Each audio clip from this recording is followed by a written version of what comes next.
31 साल की एक ट्रेनी डॉक्टर कोलकाता के आरजी मेडिकल कॉलेज से डॉक्टरी की पढ़ाई कर रही थी। 8 अगस्त की रात करीब 2 बजे उसने खाना खाया और आराम करने के लिए इमरजेंसी बिल्डिंग में चली गई। 9 अगस्त की दोपहर करीब 12 बजे अस्पताल के कर्मचारी बिल्डिंग के उस रूम में पहुंचे जहां ट्रेनी डॉक्टर आराम कर रही थी। ट्रेनी डॉक्टर को देखते ही कर्मचारियों के होश उड़ गए। वो बेसुध हालत में पड़ी हुई थी। पूरी बॉडी पर चोट के निशान थे, कपड़े फटे हुए, आंख, मुंह और प्राइवेट पार्ट से खून बह रहा था। कर्मचारियों ने तुरंत ट्रेनी डॉक्टर को डॉक्टर्स के पास लेकर गए। इलाज शुरू हुआ लेकिन उन्हें बचाया नहीं जा सका। ट्रेनी डॉक्टर की मौत हो गई। अब तक किसी को समझ नहीं आ रहा था कि ट्रेनी डॉक्टर की मौत हुई कैसे। ट्रेनी डॉक्टर के शरीर की हालत देखकर उसके परिवार और साथी डॉक्टर्स ने आरोप लगाया कि उसका रेप किया गया है। मेडिकल स्टूडेंट्स ने अस्पताल के बाहर विरोध प्रदर्शन किया, कैंडल मार्च भी किया। मांग की कि ट्रेनी डॉक्टर के साथ हुई घटना का सच जल्द से जल्द पता लगाया जाए और आरोपी को सजा मिले। मामले ने तूल पकड़ा तो पुलिस ने तुरंत जांच शुरू की। कोलकाता पुलिस की शुरुआती रिपोर्ट में ये सामने आया है कि यह घटना सुबह 3 से 6 बजे के बीच में हुई है। महिला का रेप किया गया जिसके बाद उसकी हत्या कर दी गई। पुलिस के मुताबिक गला घोंट कर हत्या की गई है। इंडियन एक्सप्रेस की रिपोर्ट में बताया गया कि पुलिस कमिश्नर विनीत गोयल और एडिशनल सीपी मुरलीधर शर्मा जांच के लिए घटना की लोकेशन पर पहुंचे। उन्होंने बताया कि बॉडी पर खरोच के निशान से पता चल रहा है कि महिला ने खुद को बचाने के लिए संघर्ष किया है। ट्रेनी डॉक्टर के साथ ड्यूटी पर मौजूद 5 लोगों से भी पुलिस पूछताछ कर रही है। इसके अलावा डॉक्टर्स, नर्सेज और अन्य कर्मचारियों से भी बात की जा रही है जो उसके साथ पिछली रात ड्यूटी पर थे। फिलहाल कोलकाता पुलिस ने इस घटना पर हत्या का केस दर्ज कर लिया है। साथ ही जांच के लिए स्पेशल इन्वेस्टिगेशन टीम यानी SIT भी बनाई है। अस्पताल के CCTV फुटेज के आधार पर अब तक संजय रॉय नाम के एक शख्स को गिरफ्तार भी किया गया है। We are following a very transparent investigation here, and if there is any demand from the family that they want the investigation to be carried out by some other agency, from our side there is absolutely no problem.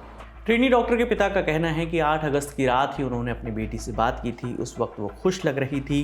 पिता ने आरोप लगाया है कि RG medical college में उनकी बेटी के साथ रेप करने के बाद उसकी हत्या कर दी गई है और अब सच्चाई छिपाने की कोशिश की जा रही है। बीजेपी IT सेल के प्रमुख और पश्चिम बंगाल भाजपा के सह प्रभारी अमित मालवीय ने ममता बनर्जी सरकार पर मामले को दबाने का आरोप लगाया है। उन्होंने X पर लिखा, हर बार जब बंगाल में किसी महिला के साथ बलात्कार और हिंसा होती है, ममता बनर्जी ऐसा दिखाती है जैसा कुछ हुआ ही नहीं। कई बार वो बलात्कारी का बचाव करती हैं जैसा कि संदेश खाली के मामलों में हुआ। आरजी मेडिकल कॉलेज के निवासी डॉक्टर और छात्र ना तो कोलकाता पुलिस और ना ही राज्य की एजेंसियों पर सही काम करने का विश्वास रखते हैं। सबसे अच्छा होगा कि ममता बनर्जी इस जांच को CBI को सौंप दे और मेडिकल परीक्षण के लिए एम्स कल्याणी या कोलकाता के कमांड हॉस्पिटल को इसकी जांच का जिम्मा दे। वहीं बीजेपी नेता शुभेंदु अधिकारी ने भी केस CBI को ट्रांसफर करने की मांग की है। इसके अलावा तमाम कांग्रेस वर्कर्स ने भी न्याय की मांग की है। इस मामले पर TMC सांसद सौगात रॉय ने क्या कहा है, सुनिए। मैं पूरा कागज देखा, छानबीन किया। डॉक्टर सुदीप्तो राय जो अस्पताल कमेटी के प्रेसिडेंट है वो थे, डायरेक्टर मेडिकल एजुकेशन थे और आरजीकर का प्रिंसिपल तो थे, सब डॉक्टर थे। एक तो अस्पताल बंद नहीं होने दिया ये लोग। 2, पूरा इंक्वायरी शुरू हुआ। मैजिस्ट्रियल इंक्वायरी जिसको बोलता है, कोई भी अननेचुरल डेथ में जो होता है वो किया गया है।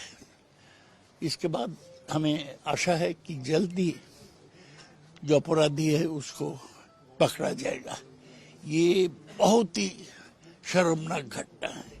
पश्चिम बंगाल की मुख्यमंत्री ममता बनर्जी का भी इस मामले पर बयान सामने आया है। उन्होंने कहा कि मैंने मामले को फास्ट ट्रैक कोर्ट में ले जाने का निर्देश दिया है। अगर ज़रूरत पड़ी तो आरोपियों को फांसी दी जाएगी। हालांकि मैं फांसी की सज़ा के समर्थक नहीं हूं, लेकिन उन्हें कड़ी से कड़ी सज़ा मिलनी चाहिए। उन्होंने कहा कि एक आरोपी को गिरफ्तार किया जा चुका है। हमने ये सुनिश्चित किया है कि इस घटना को लेकर विरोध प्रदर्शन कर रहे एक भी डॉक्टर को किसी भी तरह की समस्या न हो। जो लोग विरोध कर रहे हैं, अगर उन्हें लगता है कि उन्हें राज्य प्रशासन पर भरोसा नहीं है तो वो किसी अन्य जांच एजेंसी से संपर्क कर सकते हैं। मुझे इससे कोई दिक्कत नहीं है। हम उचित और गहन जांच और दोषियों के लिए कड़ी सजा चाहते हैं। इधर federation of resident doctor association यानी फोर्डा ने केंद्रीय स्वास्थ्य मंत्री जेपी नड्डा को घटना को लेकर चिट्ठी लिखी है। उन्होंने कहा कि 24 घंटे में अगर एक्शन नहीं लिया गया तो मामला और बढ़ेगा, मेडिकल सेवाएं भी बंद कर दी जाएंगी। फिलहाल इस मामले में इतना ही। आगे जो भी अपडेट आएगा हम आप तक यूं ही पहुंचाते रहेंगे। आपके लिए तमाम जानकारी लेकर आई थी हमारी साथी रक्षा। मेरा नाम है विकास वर्मा। देखते रहिए दी ललन टॉप। शुक्रिया।